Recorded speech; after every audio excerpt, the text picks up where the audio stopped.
Hey guys, and welcome to or back to the Paws in Pursuit podcast with your host, Summer Clark.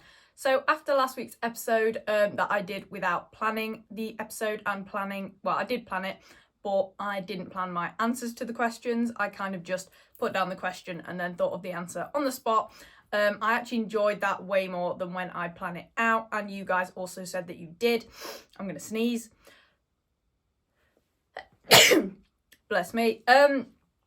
Yeah, so I've decided to do every episode more like that. So I've just written a few notes and then I'll expand on them sort of as the points come to me. I think I'm going to sneeze again. I think it's hay fever. Please ignore me. Anyway, so today I'm going to be going through 10 reasons to compete in agility besides winning. I think this is quite important for me and for probably a lot of you as well. Hopefully you can relate. Sometimes, if you're going through a little spell of not doing as well, or you feel like you're having bad luck, or you're not winning as much, or, you're going to shows and coming away sometimes empty-handed, or not with the results you wanted. It's good to just remind ourselves of the things, the good things about agility that have nothing to do with results or winning. Just to give us that motivation to carry on and make us realise, oh yeah, this is why I'm doing agility. So before I get into the actual episode and the points I've written down, let's just do a little recap. I think you guys like that when I do it at the start of the episode. So what has happened in the past week? Well, last week I put my Instagram story. I got 2 pieces of exciting news, and this week I've actually got another. So that's 3. So that's cool. The first one I've announced. So I will be running Arrow at the Junior Open Agility World Championships. Not this weekend, but the next weekend, the Friday, Saturday, Sunday, 14th, 15th, 16th of July, as the White Dog, which is so exciting. I've had a few of you message me like, I swear you're too old for juniors. And I'm like, yeah, but I'm the White Dog. So the White Dog is the dog that runs the course before all the competitors. So I'll be running first in the class, but my results won't go into the competition. To demonstrate the course to everyone watching and check the set, just make sure it runs well and stuff like that. Obviously the event is in the UK, so they want, obviously Team GB is hosting it, so they've chosen me and Arrow, which is absolutely insane. Like, it's wild. I still can't believe it. It is such an honour to be chosen, for medium height. I'm excited to see what the small, intermediate and large white dogs are too. But yeah, overall, I just can't believe it. I'm really excited because obviously I competed at that event in 2017, 18 and 19 with Ethel, obviously not in the UK. And it was just the best thing ever and I miss it. So I'm really excited to go and experience that again, but this time not as a junior. So it'll be weird in a way, but it'll be amazing. I'm really excited. I think we're going to be camping. And yeah, it'll be really interesting to see how it has changed since I was a competitor. But I just think it's an amazing experience for Arrow as well. Obviously, one of my biggest goals with him is to get on the senior agility Team GB one day, And obviously this will be we'll be running European courses at this event. And I'm just so excited. I cannot believe it. And the two other pieces of exciting news I can't announce yet. And when I asked on Instagram any guesses as to the news, it was all puppy, and I was like, no, okay, so I'm not getting a puppy. I don't want to get a puppy yet at all.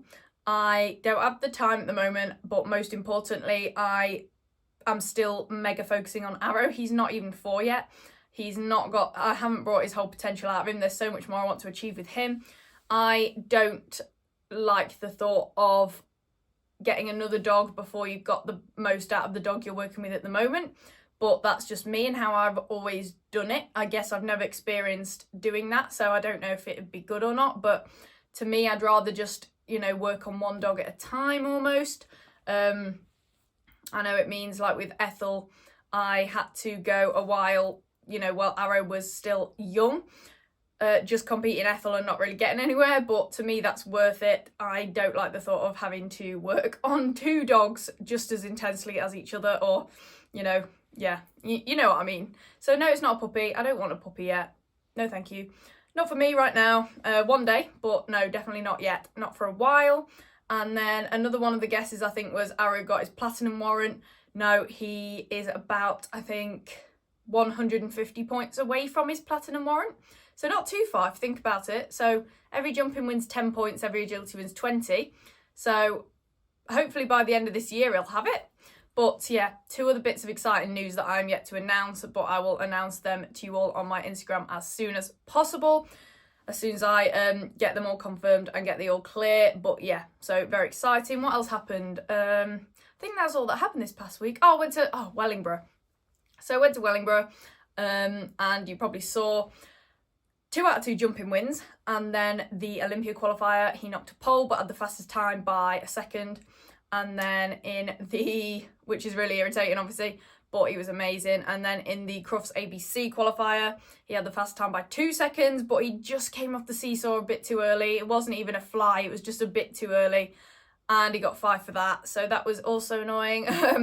But his seesaw confidence has come on so much. You know, he's not long ago, he's creeping up it and barely going up it. So I am happy to see that confidence, but yeah, we just need to reinforce that, you know, waiting on the bottom, I think. It's really hard with a nervous dog because, you know, I didn't want to put him back on all his seesaws because he was so nervous of them. But now he's found his confidence. I might have to start doing that, but we'll see. I'm just happy to see him happy. You know, he's loving it. He's barking his way around. So Wellingborough was a really nice day. Obviously, it was my birthday yesterday, so I went out 3 days in a row, Saturday, Sunday, Monday, out for food and drinks, which was really nice. Got some cool stuff, and I think that's pretty much it. Last Wednesday, yeah, that's pretty much it, all that's happened so far. So it's been a very good week, very exciting, and I think it is about time to get into the episode. So, 10 reasons to compete in agility besides winning, just to reinforce that point. So, number 1, agility shows allow you to make new, like-minded friends and catch up with old ones. So, say you go to a show and you win absolutely nothing, you don't get the results you wanted, but 1, 2, 3, however many of your friends are there, and you know, for me, a lot of my friends in agility live so far away that I maybe see them a couple of times a year, and those times are usually at shows. So KCI, for example, Dogs in Need, bigger shows like that. So just think of the shows as a way to, you know, that's your opportunity to go spend a weekend or even just a day catching up with your old friends, and, you know, think of it as a little social event. You know, you'd probably go out with your mates on that day anyway if you weren't competing. So, you know, that's just one of your opportunities to catch up with your old friends. And obviously you can also make new ones. And emphasis on the like-minded part. So agility is your hobby. Whoever else is at that show, agility is their hobby. You've automatically got that huge thing in common, so you can make friends quite easily. So besides winning, just think of shows as an opportunity to meet new people. Again, it's sort of a social occasion. You know, you can make new connections. You know, I've made a lot of my lifelong friends through agility, so just think of it as that, you know, going to a show to make new friends that you'll probably have for a long time, and then obviously you can do things outside of agility with those friends once you get more close. So like I went down to Bournemouth to stay with a group of my friends from agility, and it was nothing to do with agility. But if it wasn't for agility and going to all those shows to meet these people, then I wouldn't have had that experience that had nothing to do with agility, if that makes sense. So think of shows as a social event to make and catch up with friends. So that's number 1, and that is definitely a big one, especially for, I'd say, younger people and juniors and people sort of my age range. Although I'm 22 now after yesterday, which is terrifying. Yeah, we won't talk about that. Anyway, so old. Number 2 is exercise. Keeps you fit and healthy, which will make your everyday life easier and more enjoyable. So, you know, exercise is important to keep healthy and fit, obviously, and keep in good shape as well. So you'll be happier with your physique and how you look, which I know is important to a lot of people, you know, rightly so, especially people, again, I'd say juniors and people of my age category, roughly. So, you know, besides winning, go to an agility show and think, this is my exercise, this is going to keep me fit, looking good, you know, nice physique. Obviously, it's not the only thing that does that, but it definitely helps. And it will make your everyday life easier as well because, you know, you'll be feeling healthier, you'll be feeling fitter. You know, if you're a bit leaner from doing the exercise, everything you do in your day-to-day life will just feel easier. You know, you'll just feel lighter and healthier. You won't feel as sluggish or groggy because you'll be fit and healthy. So when you go to a show, just think, this is keeping me well. It's keeping me feeling good in my body, and it will benefit me throughout the rest of my life. So like I said, not only making everyday tasks easier, because you'll feel better in yourself, you'll have more energy, etc., but you'll be able to do all these things, but also, when you go out and you dress up, then you will feel more confident because you've been exercising. You'll probably think you look better, and that will make those events more enjoyable as well. So just think, I'm getting my exercise in. Same for your dog as well. So number 3 is competing improves your ability to perform under pressure and deal with stress hugely, which will benefit you in aspects of your everyday life such as exams and job interviews. So again, especially for people, juniors and around my age category, we're going to job interviews, looking into getting new jobs, switching jobs maybe, going into our future careers. And then I know a lot of juniors are probably around exam age as well. So when you go to compete, obviously you have to you have to perform at your best under a lot of pressure, just the same as you would have to in an exam or in a job interview. So that's just practice. So think this is practice for me to focus, concentrate, and keep a clear mind and a clear head whilst under pressure. And you will get better at doing that, and then that will make you better in situations such as exams and job interviews. So it's just practice for that. And obviously dealing with stress, still having to just get on with it and get things done even when you're stressed. That is super important for those situations. You step onto the line, you're really stressed, but you still have to perform well. Same as a job interview, you walk into a job interview, you're really stressed, you're worried you won't get a job, like you'd be worried that you're not going to win or go clear or whatever. But you still have to just get on with it and do your very best. If you get all wound up about it, then you'll probably not perform at your best. So the competing is practice for that, and it will pay off. Exams and job interviews are probably more important than an agility run, to be honest, in the grand scheme of things. So just think like that. Think, I'm going to compete, and it's going to give me good practice, and I'm probably more likely to get the job I want, or more likely to get a good grade in this exam after you've been practicing at competitions for a while. So number 4 is enduring disappointment and exposing yourself to failure improves your ability to deal with it, which will benefit you in aspects of your everyday life such as rejection. So this is a little bit of a sad, harsh topic, but it's true. So when we compete, probably more the times than not we'll go wrong or get a fault, or like me at the weekend, Arrow not the pole, I was disappointed. Arrow got 5 on the seesaw, that was a little failure. Failure is a harsh word, but it is really, isn't it? You haven't, again, it depends what you define as success and failure, but things going wrong, let's just say that. So I had to deal with things going wrong and the feeling in my gut of disappointment, which I'm sure everyone who does agility who's watching this is completely familiar with. And even if you don't do agility yet, you probably know what I mean. So, you have to get used to that and deal with it. I'm a lot better at dealing with failure and disappointment now than I was when I started agility, because it's happened so many times, and it will for anyone, because it's a sport at the end of the day, that it's happened that many times that I'm more used to it now. I know it's just another run and I'll get another opportunity. Same as in everyday life. So rejection could be anything, any kind of rejection. If you approach a person you like and they reject you, they don't want a relationship with you, that stings like mad.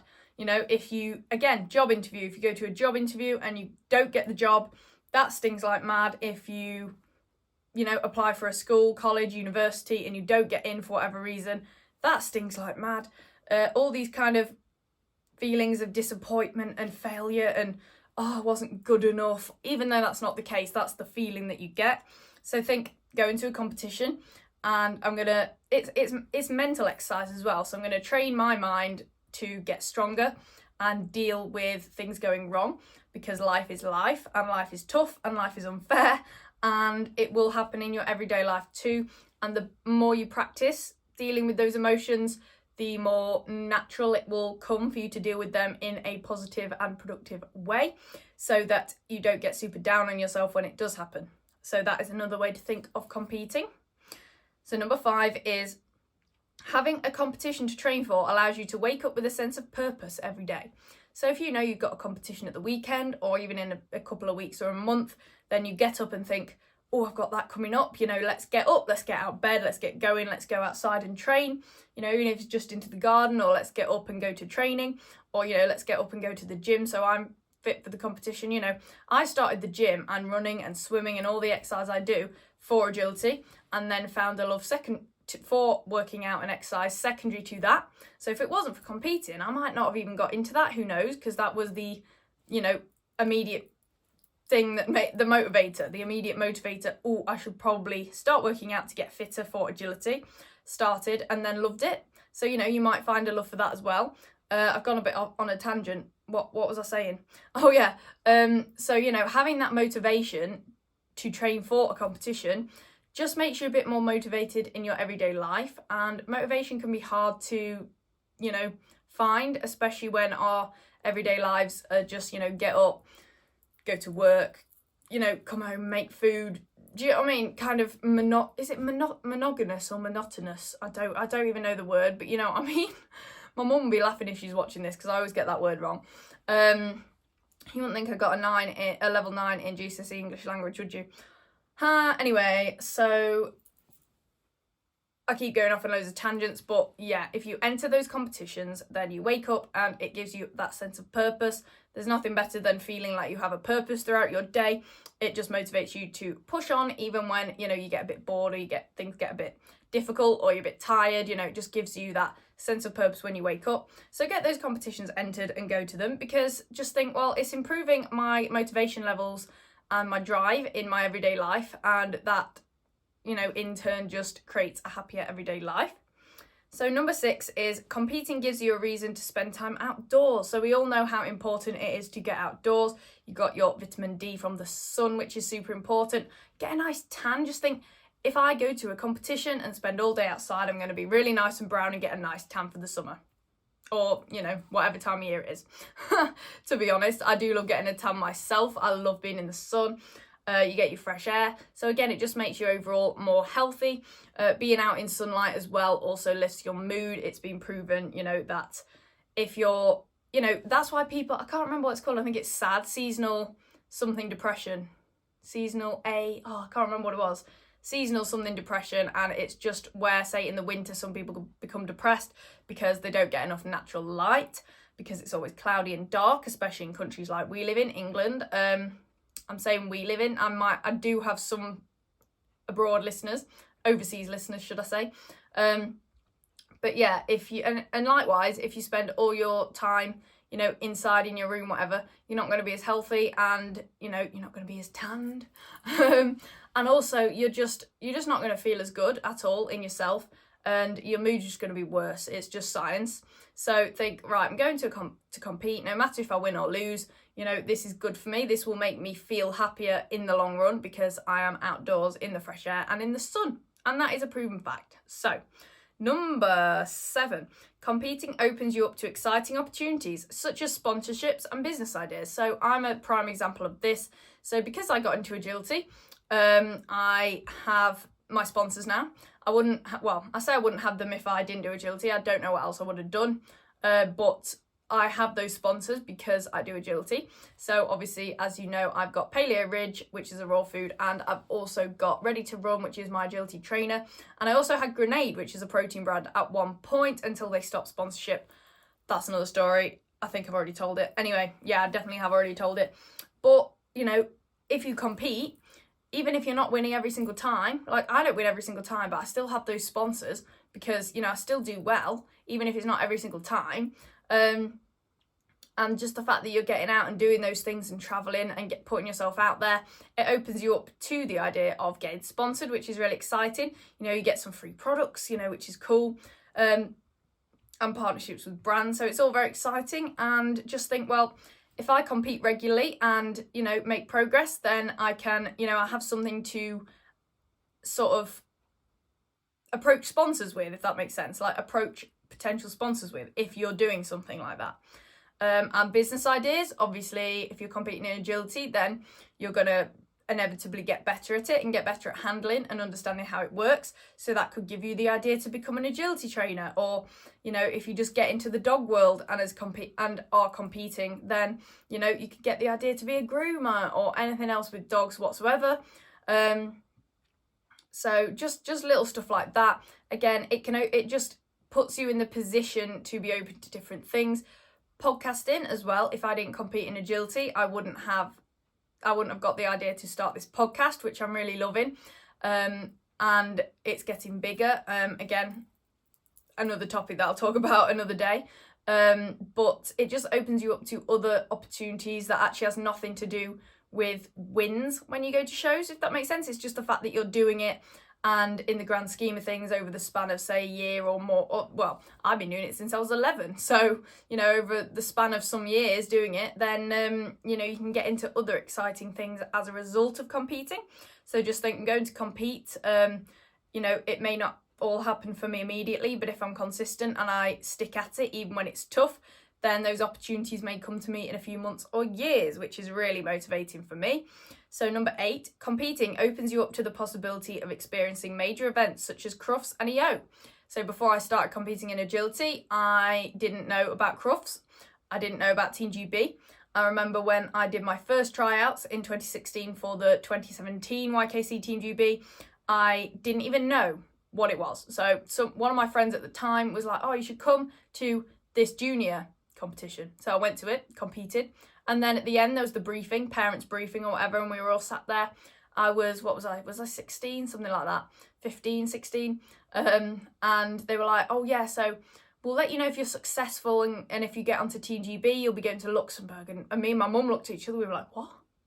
And that's how I got into it. So the fact that I was already in the competing world and just wanted to enter a junior competition meant that I was in the position to try out for Team GB, which is major, and I got selected. And then I travelled to Luxembourg, and I travelled to Holland and Switzerland and Spain with Team UK for IMCA and all these different things.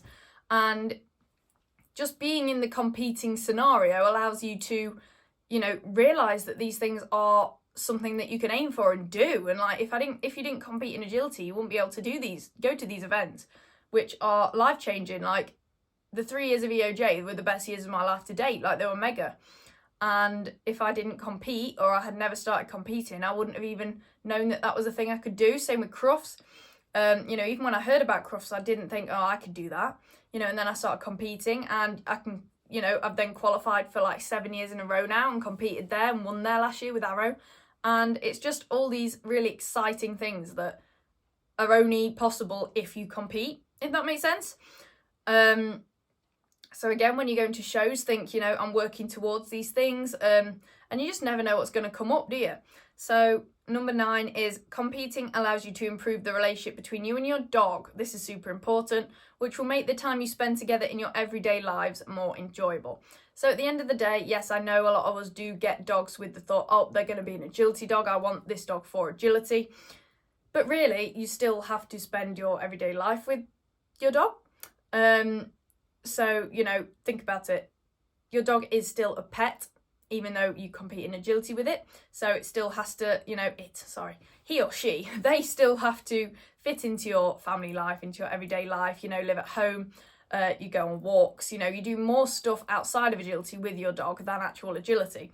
So the better your relationship with your dog is, the nicer your everyday lives are going to be. For example, competing in agility will strengthen the bond between you, and your dog will gain more respect for you, and it will learn to listen to you more, which will then go over to, say, if you're, at home and you've got visitors, but your dog respects you and is well trained by you, so you can tell it to go lie down or whatever, which makes that experience nicer. Or if you're out on a walk, you'd have a better recall. You can tell your dog to lie down if another dog comes to it, or it goes to chase a deer or whatever. Not that happened to me or anything. I don't know if I've told that story where Earl and Ethel ran after a deer in Devon around the campsite. Yeah, it was like 8 years ago. It was traumatic. Obviously we managed to stop them, but that's my point. If your dog is really well trained as a result of competing in agility, then all these everyday scenarios will be so much easier and go so much smoother and more enjoyably. So it will just improve the life you and your dog have together at home if you have that good relationship that you built from competing and training in agility. So when you're going to shows, instead of thinking about winning all the time, just think, after today, the relationship between me and my dog is going to be even better than it was before we competed today. So think of it like that. And then when you go home that night or the next day and you go on your walk, or, like I said, you just sit around at home, your dog is going to be more well behaved because it has that respect for you and is used to listening to you, and you've had to train it lots of behaviours, and it just makes everyday life way nicer. So number 10, and the last point I have written down, is competing allows you to experience the intense sense of pride that comes after achieving a goal or reaching a milestone that you worked towards. So as you will all probably know, the feeling of pride after you've worked towards something, finally achieving it, even if it's something tiny, you know, that is like no other. And, you know, competing is a surefire way to get that feeling at some point. So if you're working towards, for example, with me and Arrow, we spent so long working towards a brilliant running dog walk. That's why I said walking. And it took so long, it took years, and now, touch wood, where's some wood, touch wood, we have, you know, I think we finally cracked it, and the sense of pride every time Arrow does a really nice dog walk now is like unbelievable. You know, just makes me feel really happy, really accomplished, boosts my confidence, makes me think, you know, I did that, I trained him to do that, and it just really makes you feel good. And it gives you that sense of pride every time that happens in a competition. So again, it's back to that point about giving you something to work towards. You work towards something, and then when you finally achieve it, you get a great feeling, even if it doesn't mean winning a class. So even if your dog gets E'd in a class, but does that stunning dog walk or seesaw or weaves or whatever, that still counts, and you can still get that feeling from it. So you don't actually have to win all the time to get that feeling. So when you go to a competition, just look for the little things, look for the little wins in amongst each run, not just winning the actual class. Look for the little things. So for example, yes, I was disappointed when Arrow knocked that pole or missed that seesaw in those 2 qualifiers at the weekend, but both of his dog walks were perfect. He adjusted himself to go onto the dog walk, and then adjusted because he came in a bit of an angle, he dipped in and then back out again, and then adjusted his stride to hit deeply, and I was so proud of him for that. His weaves, he stayed in the last 2 weaves as I kind of peeled off. This was in one of the jump-ins, which we won anyway, but still, it's just learning to pick out those little bits, and it will make you feel so much better. Obviously, he had a problem with coming out the 10th weave for a while, especially if I peeled off, he'd follow me immediately. And he's now completing the weaves even if I start to veer off, which is a huge win for us. So it's very subjective and very individual, but competing really does allow you to experience those feelings. You know, it just gives you that sense of purpose, something to work towards and then finally achieve. You know, if you didn't compete, then, you know, I'm sure you can find that in other things, but competing is definitely a surefire way to do that. So that is all of the points that I've got for today. I hope you enjoyed that, and I hope it just kind of reminded you all why you do agility, and yeah, just reinforce that, you know, there's so many amazing things about competing and so many positives to look for besides winning. And yeah, so if you're going for a little patch where you're not winning or you're not getting the results you want and it's frustrating you, I hope that reminded you to, you know, keep going, because there's all these things. So next time you're competing, just remind yourself, you know, even write them down if you want, take them with you and be like, oh yeah, all these things are happening. Even if I'm not winning, it's still worth it because of these 10 things. So I really hope you enjoyed it. Make sure, you know the drill now. Follow me on all the socials. I'll put them here on the YouTube video and down below in the description on Spotify and Apple Podcasts. And if you're feeling generous, leave a rating or review on Spotify or Apple Podcasts. Ideally 5 stars. That would mean the world to me. Thank you so much. And I think that's everything. So I will speak to you next Wednesday. And hopefully I can tell you all the other 2 bits of exciting news that I've had. But yeah, for now, I hope you enjoyed. Go check me out on all of the things. I'm active on all of them most days, and I will see you next Wednesday. Keep sending me your requests for guests, for topic ideas. I always appreciate those. Have a great week, guys. Bye.